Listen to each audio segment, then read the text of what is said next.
Next on the agenda will be putting that rear end in here. Now, I don't have suspension system or anything like that yet, but what I want to do is I want to get the rear end up in there. I want to probably weld it in at some level. Of course, it's going to be just heavy tacks, really. And then I can move it around. I can wheel it around a little bit better because I'm going to have to use the hoist for something else. So that's where I'm going to go right now. I will have to level the frame. I'll level it all up, and I'm going to weld a bar in across the frame here at a certain height. And then I'm going to weld the rear end to that piece of angle that I'm going to put across here. And then I can put some tires on, I can roll it around, and that'll be what I'm aiming to do next. That will be the rear end that's going to go in it. Don't know that it's really the right width. I think it's about the same width as the original, but it's going to determine, the width is going to be determined by the wheels when I get the wheels. So right now it's just going to be, I'll be putting these narrow front runners on there that I had. I've got 2 of those, so I'll put those up there. They'll be narrow enough to fit probably in the fender with no issue. And then we'll kind of go from there.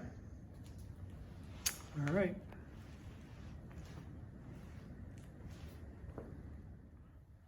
So here's the setup I have. I have these jacks here lifting up the frame, one on each side. I could have done just one in the middle, but I thought, this will just be a little bit more stable.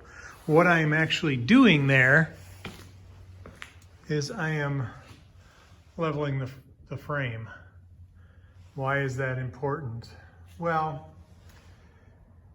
it doesn't have to be very important. However, what I want to do is the bar that goes in here that I'm going to be putting across here, I want level with the frame. So if you remember my marks from my last, early videos, that's the center of the axle. So when I hang the string down, I don't want it to go at an angle because of the frame isn't straight. So I want this to kind of go down straight, and it'll go right in the center of the axle tube. And that's where I'm going to tack it in. Is it critical?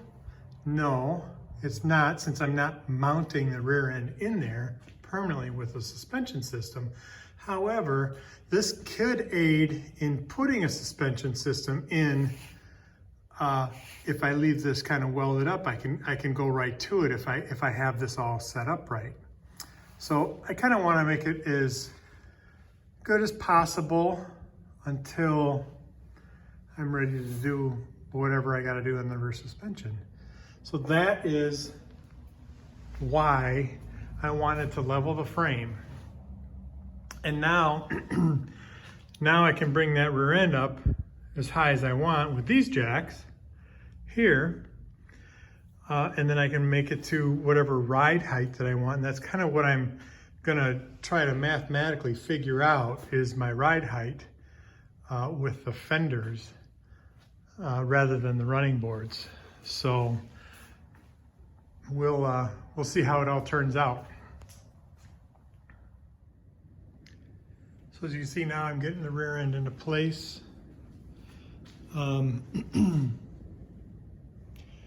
Right now we're sitting at almost 5 inches right here. That's a little more than I wanted from tire clearance to the fender. So I'm gonna tighten it up a little bit more. And then as you can see, then my line, I can line up right here and put a piece of steel across and weld it here to there. So that's what I'm gonna do.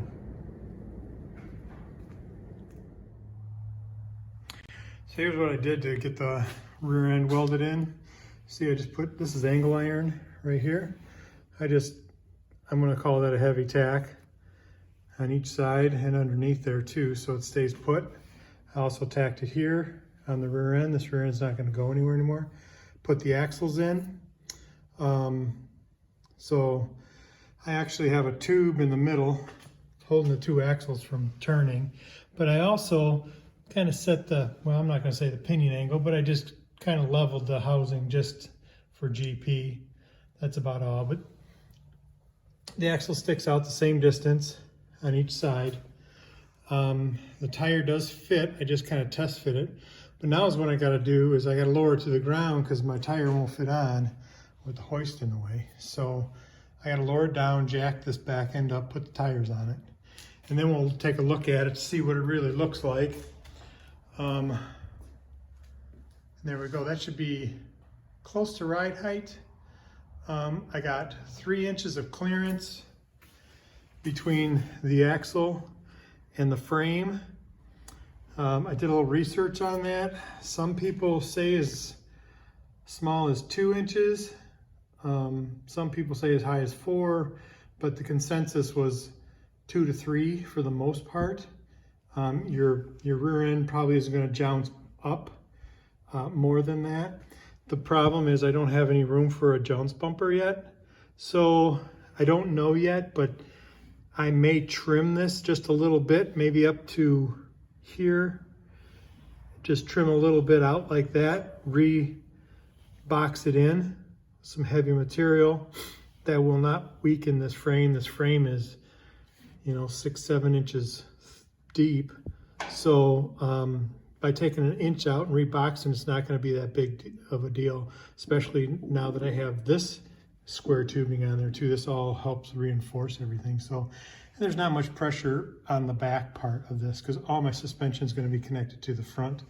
So anyway, that's kind of a down the road thought, but we'll just have to take a look because after I get the actual wheels and tires that I want, then this rear end will have to be narrowed and whatnot.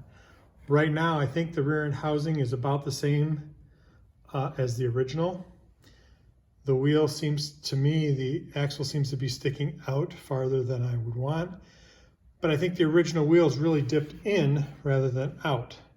So I'll have to get the wheels I want and get this axle cut to where I want those tires to fit. So that's about it right now.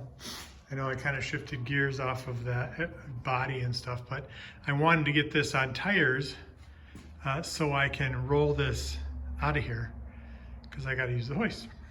Okay. So the wheel is on now. This kind of gives you an idea of what the ride is looking like. Now this will have air suspension, so it will be able to lower that 3 inches, but I'm not sure if I want it a little lower maybe, which is always a possibility, but I don't really know until I get the running boards and front fenders on and stuff like that, but this is just preliminary. Gives you an idea. That's a 28-inch tall tire. I could lower it another inch and go with a 29, help fill that wheel well maybe just a little bit more. And it'll only raise the car then a half inch. Like I say, then I can lower it a little bit more too, and then it'll stay there. But we'll see. Again, nothing's set in stone right now until I get the running boards and everything on. So what I did up here was I put a trailer jack on the front. So that way now I can roll the whole unit around. I can roll it out and that'll work out pretty good. So that's where I'm at.